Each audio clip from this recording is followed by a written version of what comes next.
Iglesia, seguimos con nuestra serie de Marcos y hoy vamos a abrir nuestras Biblias en el capítulo 4, versículos 1 al 20, donde nos vamos a encontrar con la primera de una serie de parábolas que Jesús comienza a relatar en este punto de su ministerio. Marcos capítulo 4, versículo 1 al 20.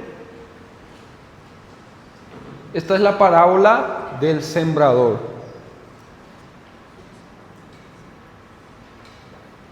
Si me permiten, voy a leer primero los primeros 10 versículos y vamos a detenernos en este lugar por un rato. Marcos 4, capítulo 4, versículo 1 al 10. Y luego seguimos. Dice así: comenzó a enseñar de nuevo junto al mar. Y se llegó a él una multitud tan grande que tuvo que subirse a una barca que estaba en el mar, y se sentó. Y toda la multitud estaba en tierra, a la orilla del mar. Les enseñaba muchas cosas en parábolas, y les decía en su enseñanza: oíd, he aquí el sembrador salió a sembrar. Y aconteció que al sembrar, una parte de la semilla cayó junto al camino. Y vinieron las aves y se las comieron. Otra parte cayó en un pedregal donde no tenía mucha tierra, y enseguida brotó por no tener profundidad de tierra. Pero cuando salió el sol se quemó, y por no tener raíz se secó. Y otra parte cayó entre espinos, y los espinos crecieron y la ahogaron, y no dio fruto. Y otras semillas cayeron en buena tierra, y creciendo y desarrollándose, dieron fruto y produjeron unas a 30, otras a 60 y otras a 100 por uno. Y él decía: el que tiene oídos para oír, que oiga. Cuando se quedó solo, sus seguidores junto con los 12 le preguntaban sobre las parábolas. Hermanos, quiero que se pongan en un momento en el lugar de esta multitud que estaba escuchando a Jesús este día. Su ministerio ya estaba en auge. Él había sanado enfermos, predicado, enseñado, liberado endemoniados, ya había elegido a sus 12. Todo esto ya era algo público. Él no era un desconocido. Era alguien que estaba empezando a despertar una gran expectativa. ¿Será este el Mesías? Estas expectativas no eran menores. Ya se habían levantado otros que afirmaban ser el Mesías, predicando discursos fuertes, nacionalistas, liberacionistas, pero que rápidamente habían sido capturados y eliminados por el Imperio Romano. Entonces, al mirar a Jesús, al escucarlo, el pueblo estaba esperando un líder con un mensaje claro, contundente, directo, que hablara sin rodeos, ofreciendo soluciones concretas frente a la opresión romana. Y con razón lo hacían. Imagínense, llevaban siglos bajo dominio extranjero. Babilonios, persas, griegos, más de 400 años de poca libertad política. Y para ese momento ya estaban casi 100 años bajo el poder de Roma. Por eso, cuando aparece Jesús, la expectativa era enorme. Este tiene que ser el que finalmente cambie todo. Quiero escuchar lo que tiene para decir. Pero en lugar de dirigirse a la multitud con un discurso bien lógico, argumentativo, de cómo debería ser la situación política, Jesús comienza a hablarles por parábolas. Durante mucho tiempo pensé que Jesús usaba parábolas para que su mensaje sea más fácil de entender a una población campesina. Pero cuando uno lee el texto con atención, se da cuenta de que las parábolas confundían más de lo que aclaraban.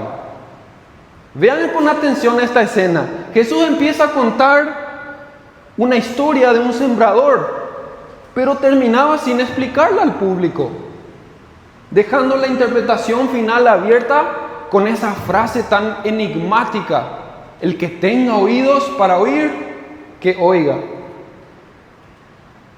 El hecho de que estas parábolas generaban confusión antes que claridad se vuelve evidente en el versículo 10, donde la multitud deja solo a Jesús y un pequeño grupo de discípulos y seguidores se queda con él y se acerca a hacerle preguntas, buscando entender mejor lo que quería decir su maestro.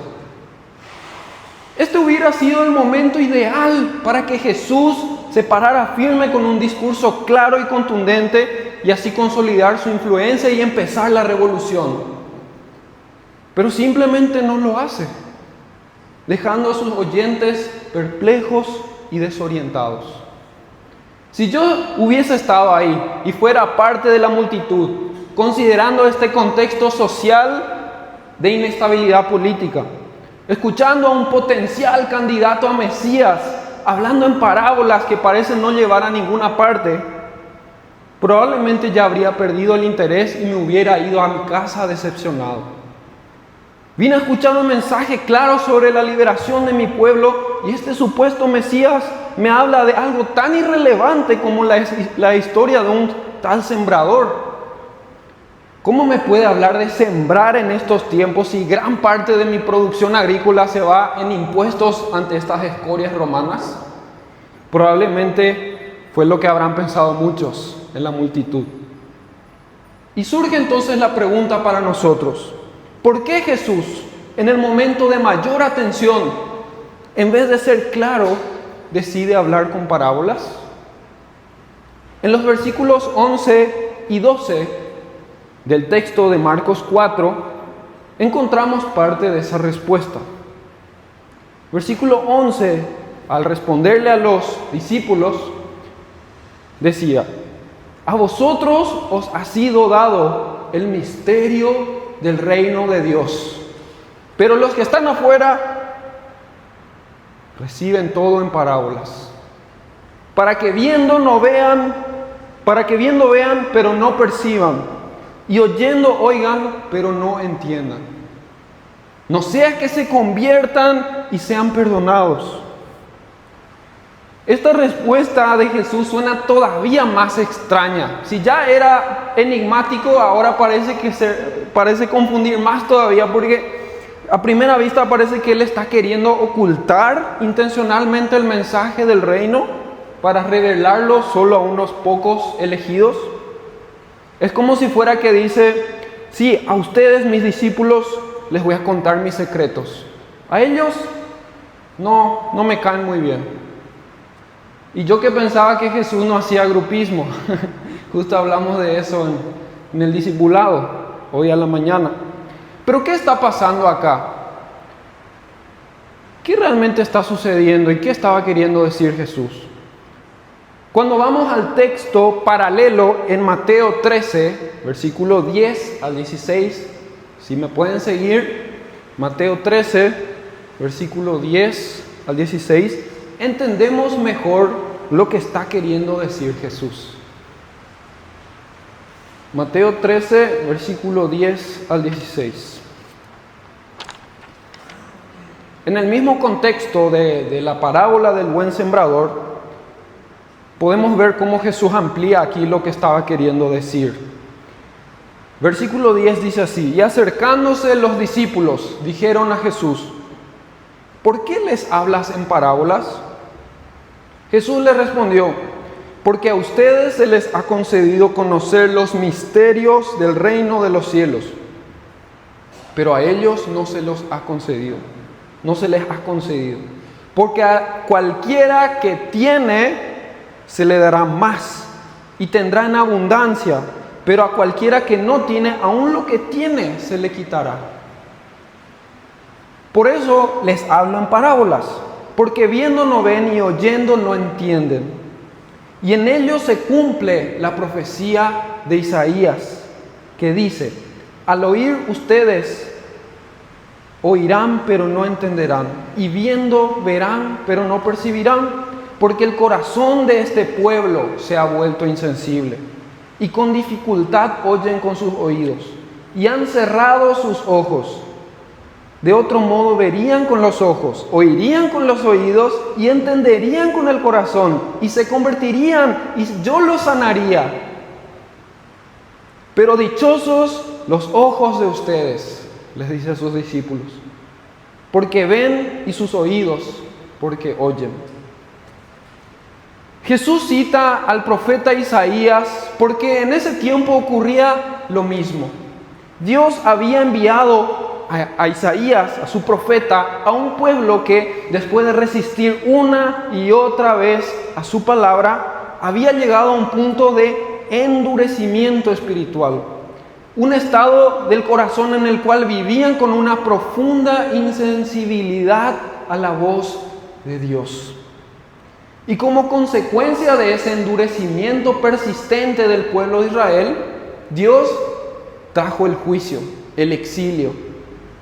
No porque Dios no quisiera sanarlos, no porque Dios no quería perdonarlos, sino porque el pueblo en su rechazo continuo había llegado a este punto donde ellos se habían cerrado a la oportunidad. Ellos se habían excluido a sí mismos de esta oportunidad. Entonces, volviendo a la escena con Jesús, Él no quería que la multitud no entendiera. El problema es que la multitud había escuchado tantas veces el evangelio del reino y aún así no quería entender. Esto es evidente porque desde el primer capítulo de Marcos, ¿qué fue lo primero que decía Jesús públicamente? ¿Cuál fue su primer mensaje? El reino de Dios se ha acercado. Arrepiéntanse y conviértanse. Pero el pueblo no quería soltar su propia idea de cómo el reino debería ser. Por eso es que llega a este punto de inversión en la forma de enseñar de Jesús, donde Él comienza a codificar el mensaje a través de estas parábolas. Ya no predica el reino de manera abierta y directa, sino a través de historias que al mismo tiempo revelan y exponen el corazón de sus oyentes. Y ahí cobra sentido esta frase, este versículo, el versículo 12 de Mateo 13, que dice: porque a cualquiera que tiene se le dará más y tendrá en abundancia, pero a cualquiera que no tiene, aún lo que tiene se le quitará. Es decir, al que tiene un corazón dispuesto, humilde, enseñable, aunque sea con dudas, aunque sea con poco entendimiento, si permanece, se le dará más luz, se le dará más claridad y entendimiento. Pero al que ya decidió cerrarse de antemano, al que prefiere aferrarse a su propia idea del reino, hasta la pequeña sensibilidad que tiene hacia Dios se irá apagando. Las parábolas entonces funcionaban como un espejo. No creaban el endurecimiento, sino que lo ponían en evidencia, lo ponían sobre la mesa. Exponía quién realmente quería seguir oyendo a Jesús y quién en el fondo ya decidió no hacerlo. Hermanos, la misma advertencia que fue dada para ellos es la misma advertencia que se nos hace a nosotros hoy, ya seamos cristianos, no cristianos, nuevos o antiguos, pequeños, grandes, jóvenes, adultos. Delante de Jesús no hay un punto neutro. ¿Estamos en un grupo o en el otro? ¿Estamos con los confundidos y decepcionados de la multitud que al no entender enseguida se van? ¿O estamos con los también confundidos pero curiosos y perseverantes discípulos que están dispuestos a quedarse, a seguir preguntando, a seguir investigando, entendiendo a su maestro? En el reino de Dios hay una dinámica muy clara. El que tiene este corazón humilde, aunque no entienda todo, se le dará más entendimiento. Pero el que no tiene esa disposición, al que ya se aferró a su propia idea, a su propio reino, aún lo poco que cree entender, lo terminará perdiendo. Porque en el fondo esta es una batalla entre reinos. Todos tendemos a defender nuestro propio reino. centrado en la autosuficiencia y en la autonomía. Pero cuando encontramos a Jesús, eso entra en conflicto. Nuestro reino con el reino de Dios. Y ahí es donde se define si soltamos en arrepentimiento y fe para aceptar su reino o nos aferramos al nuestro y poco a poco las puertas se empiezan a cerrar para nosotros. Muchos dicen, todavía hay tiempo. Algún día voy a volver al camino. Mientras haya vida, hay salvación. Es cierto, pero también es cierto que el corazón no se mantiene igual mientras espera. No se mantiene neutro. Cada vez que posponemos, cada vez que resistimos, cada vez que rechazamos la voz de Dios, algo se va apagando en silencio.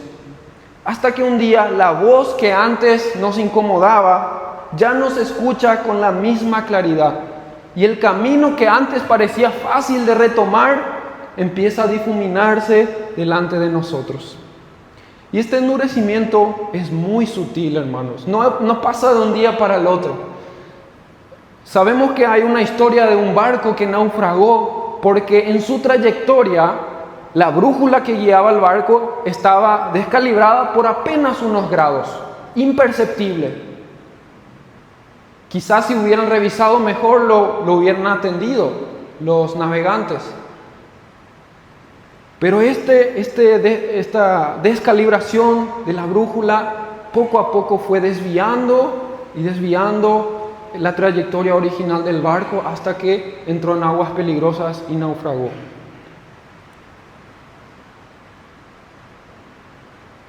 Todo empieza cuando el corazón deja de responder a Dios como antes. Comenzamos a descuidar nuestro tiempo preciado de oración. Luego aparece la inconstancia al congregarnos. Después empezamos a justificar actitudes, decisiones que antes sabíamos que no estaban bien. Y casi sin darnos cuenta, la amargura se instala en nuestro corazón y terminamos más endurecidos que cuando empezamos a caminar en la fe. Ahora, soltar, rendirnos a Jesús, no significa que todo se vuelve claro de inmediato. La batalla continúa. Sigo siendo pecador, aunque justificado por la gracia. Los discípulos seguían confundidos. La parábola fue la misma para todos. Por eso, seguir a Jesús no es sinónimo de que vamos a tener todo claro, donde todo va a estar fácil de entender, fácil de seguir, fácil de caminar. Muchas veces implica caminar en medio de preguntas, de procesos que no entendemos todavía completamente. Porque en esa tensión de no saber, en el misterio, en la incertidumbre de seguir a Jesús, es cuando se revela lo que sigue gobernando nuestro corazón. En el misterio, en la indecisión, en las preguntas, en la confusión, cuando Jesús habla en parábolas, salen a la luz las ideas del reino que todavía están dentro nuestro y que batallan con el reino de Dios.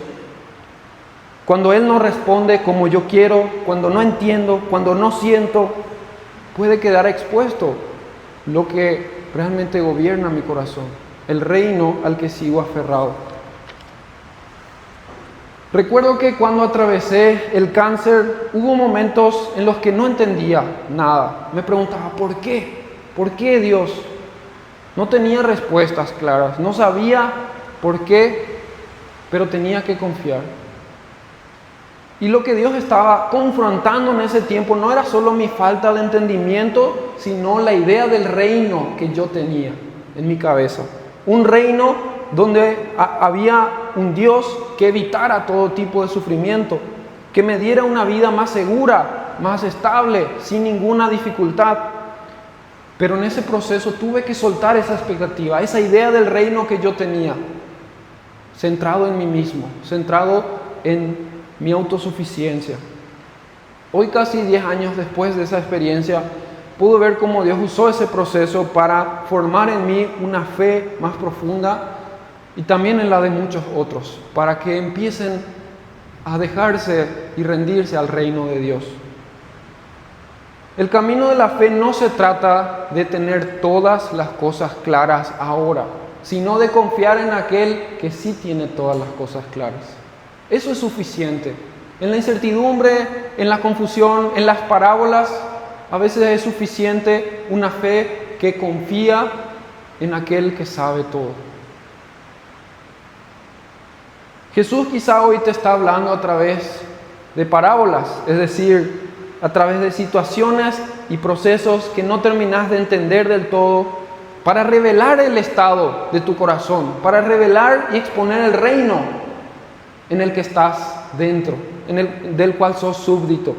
Pero no quiere dejarte en ese reino, te quiere dejar frente a una decisión: alejarte, continuar en tu propia forma de vida, o alejarte de Él o acercarse a Él en ese proceso.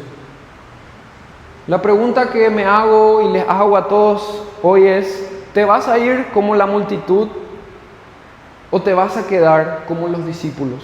Porque ambos estaban confundidos, pero solo un grupo permaneció cerca de Jesús.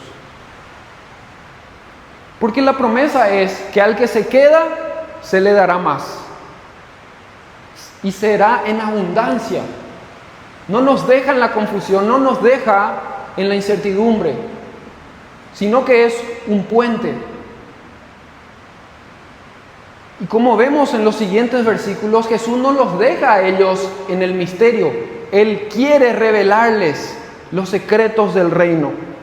Está garantizada esa promesa. En los versículos 13 al 20 de Marcos 4 podemos continuar la lectura y ver cómo Jesús sí quiere mostrar los secretos del reino.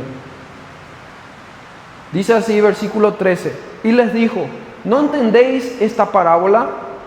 ¿Cómo pues comprenderéis todas las parábolas?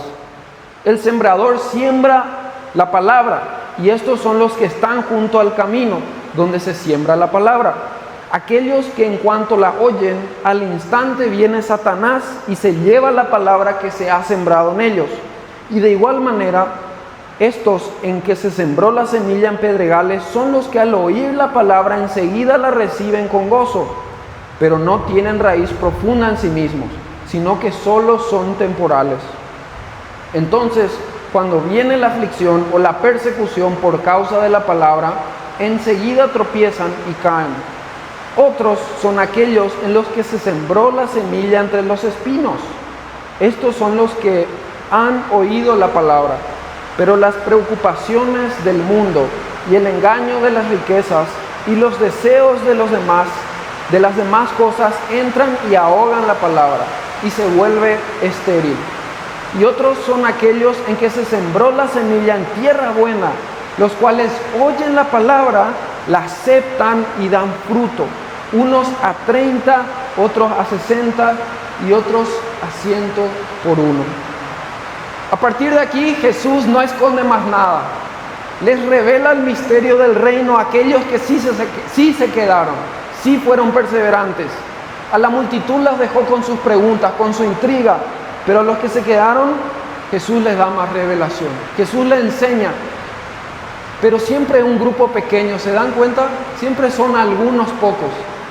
Y eso es muy parecido a lo que sucede en el discipulado. Cuando la multitud dispersa se va y quedan algunos pocos, los más interesados, los que se han desprendido de la idea del reino que tenían y aceptan el reino de Dios y muestran interés en aprender. Jesús, por medio de su palabra, comienza a confrontarnos de manera más puntual, comienza a hablarnos específicamente, empieza a confrontar áreas concretas de nuestra vida y a revelarnos los misterios del reino. ¿Quién quiere saber más de los misterios del reino? Creo que todos, y espero que todos. Por eso es importante el compromiso en comunidad. Por eso es importante los grupos pequeños, los grupos donde podemos abrirnos más profundamente y empezar a exponer nuestro corazón, empezar a practicar el arrepentimiento y fe. Hoy fue tan lindo el grupo de discipulado que tuvimos a las 9:30, donde muchos pudieron compartir sus quebrantos, sus debilidades, confesar, poner sus opiniones sobre la mesa y empezar a reconocer cómo el Evangelio está trabajando en nosotros. Es tan lindo ver cómo esta semana empezamos también los grupos de discipulado con los estudiantes y hemos visto ahí unas fotos, unos videos de las personas que se reunían. Y es ahí, hermanos y hermanas, cuando los más interesados, los más comprometidos, los que se desprenden de su idea del reino, pueden comenzar a ser confrontados y expuestos a la gracia de Dios y a los misterios del reino. Siempre suceden, y a veces buscamos tanto la multitud, y a veces es en el grupo pequeño cuando Jesús nos puede confrontar de manera más puntual. Así que Jesús, con este grupo chiquito que se quedó, que perseveró aún medio de la confusión, empieza a exponer a través de estas imágenes de la agricultura los falsos reinos que compiten en nuestro corazón. El camino, como ya hemos visto, representa este corazón endurecido. La palabra ni siquiera entra. Ya hay una postura definida. Nadie me puede decir cómo yo tengo que vivir. Yo decido el camino que quiero seguir. ¿Qué reino está aquí escondido? ¿El reino del control? ¿El reino de la autosuficiencia? De ser el propio Señor y dueño de mi propia vida. Y eso es como esa brújula descalibrada que nos va a llevar a aguas peligrosas. Los pedregales muestran una fe superficial, hay entusiasmo, hay emoción, hay decisión, pero sin raíz. Cuando la fe empieza a costarnos, ya sea a través de la perseverancia o incluso persecución, nos enfriamos y alejamos. ¿Qué reino está aquí? Quizá el reino del bienestar, el reino de la fe que solo sirve cuando me hace sentir bien. Los espinos representan este corazón dividido. La palabra está, venimos, estamos, participamos, pero se hunde en las otras lealtades. Quizá no se ve en alguien que rechaza abiertamente a Dios, pero sí vive absorbido por la ansiedad, las preocupaciones de esta vida, el trabajo, el dinero, la aprobación. Y en cada caso, en estos tres ejemplos, pasa lo mismo. Ya hay un reino que está gobernando el corazón y por eso la palabra no puede entrar, no puede dar fruto. Pero hay uno solo, hay un ejemplo, hay una sola tierra que explica Jesús, que es el tipo de corazón donde la palabra sí puede echar raíz. La buena tierra, el buen suelo. Es un corazón que reconoce que su visión del reino no es suficiente, que su forma de vivir, de decidir, de sostener su vida no le está llevando donde debería ir. Es aquel que sabe que necesita entrar en un nuevo reino, que su reino no le está dando lo suficiente. Y cuando ese corazón se encuentra con Jesús, definitivamente hay un cambio. Fue el caso de Pedro, que al ver la pesca milagrosa reconoció que era pecador y se rindió a él. Y sabemos cómo terminó siendo uno de los predicadores y líderes más prominentes de la iglesia primitiva. Fue el caso de la mujer samaritana, que llega con una historia rota de quebranto y termina llevando a todo su pueblo a encontrarse con este Jesús. Fue el caso de Zaqueo, que al tener una comida en su casa con Jesús, se arrepiente y decide devolver todo lo robado y darlo a los pobres. Fue el caso de Pablo, que era un persecutor de la iglesia y terminó siendo un plantador de iglesias. ¿Qué tienen en común todas estas personas? No eran santos, no eran justos, no eran perfectos, pero sí tenían un corazón arrepentido, un corazón enseñable, y creyeron en el único que es santo y justo. De esta manera, en la predicación de hoy, pudimos ver que Jesús habló a través de parábolas para revelar la verdadera condición de nuestros corazones, de quienes lo escuchamos, distinguiendo entre la multitud confundida pero endurecida y los discípulos, los seguidores, confundidos también, pero perseverantes, humildes, enseñables. Él sigue haciendo lo mismo hoy para cada uno de nosotros. Quizá permitiendo situaciones que ponen en evidencia el reino al que estamos aferrados, pero no para alejarnos, no para dejarnos ahí lejos, sino para que reconozcamos que necesitamos su gracia y su perdón. La palabra es la misma para todos. No hay favoritismos de parte de Dios. El problema no está en la semilla, ni en el sembrador, ni en el clima. El problema está en el terreno, en la condición de nuestros corazones. Puede que al escuchar todo esto te has sentido parte de la multitud, confundida y endurecida. Pero déjame decirte una cosa, yo también me siento así constantemente.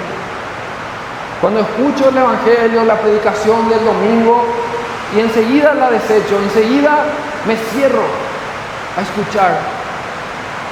Digo, bueno, esto es para otra persona.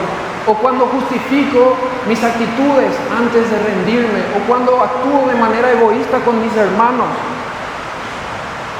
Todo el tiempo me siento a veces como el camino, como los pedregales o como los espinos. La palabra es clara, todos han pecado y están destituidos de la gloria de Dios. Todos de alguna u otra forma somos un terreno duro, difícil. Si hoy estamos acá es por la gracia de Dios, no por nuestro mérito, nuestro esfuerzo. Y por eso, quizá el mensaje hoy no es, tengo que esforzarme más para hacer una buena tierra. No, ese no es el mensaje. No podemos simplemente educar a nuestro corazón para que cambie. Necesitamos una obra sobrenatural. Necesitamos que alguien sustituya, haga un trasplante en nuestro corazón para darnos uno completamente nuevo. Y eso es lo que hace Jesús con nosotros. Él vivió la vida que no pudimos vivir. Vivió en humildad y en obediencia, incluso en su propia desorientación en el Getsemaní. Y en la cruz tomó nuestro lugar. Nuestra dureza, nuestra superficialidad, nuestro corazón dividido, todo eso cayó sobre Él. Todo eso cayó sobre Él, para que nosotros hoy, por el poder del Espíritu Santo, podamos recibir lo que no podemos producir: un corazón nuevo, un corazón transformado que da fruto al 30, al 60, al 100%. La invitación hoy, iglesia, es venir a Cristo con este corazón duro que tenemos, con este corazón lleno de espinas, lleno de piedras, para que Él empiece a trabajar en Él, a través del Espíritu Santo y a través de reconocer que no es ni el sembrador ni la semilla, sino nuestro corazón. Reconozcamos que nuestro reino de autosuficiencia, de autocontrol, de autojusticia, no nos va a llevar por buen camino. Solamente su reino es aquel que nos da la salvación. Oremos, hermanos, para terminar. Señor, Padre, aquí estamos con un corazón sacudido, quizá endurecido, quizá hemos visto, analizado nuestro corazón, hemos visto que hemos dejado de responderte, hemos dejado de darte la gloria, hemos dejado de buscar tu rostro, buscar la belleza de tu evangelio. Nos hemos fascinado con las preocupaciones de este mundo, con las ansiedades de esta vida. Hemos escuchado otras voces, pero hoy queremos escuchar de vuelta tu voz. No queremos ser insensibles, no queremos estar endurecidos. Queremos ser parte de ese pequeño grupo que sí se queda, aún en la confusión, aún en la incertidumbre, aún en las parábolas. Confiamos en ti, Señor, porque tú sí sabes todo, tú sí nos darás entendimiento, tú sí nos puedes salvar de nuestra miseria. En tu nombre, Jesús, amén y amén.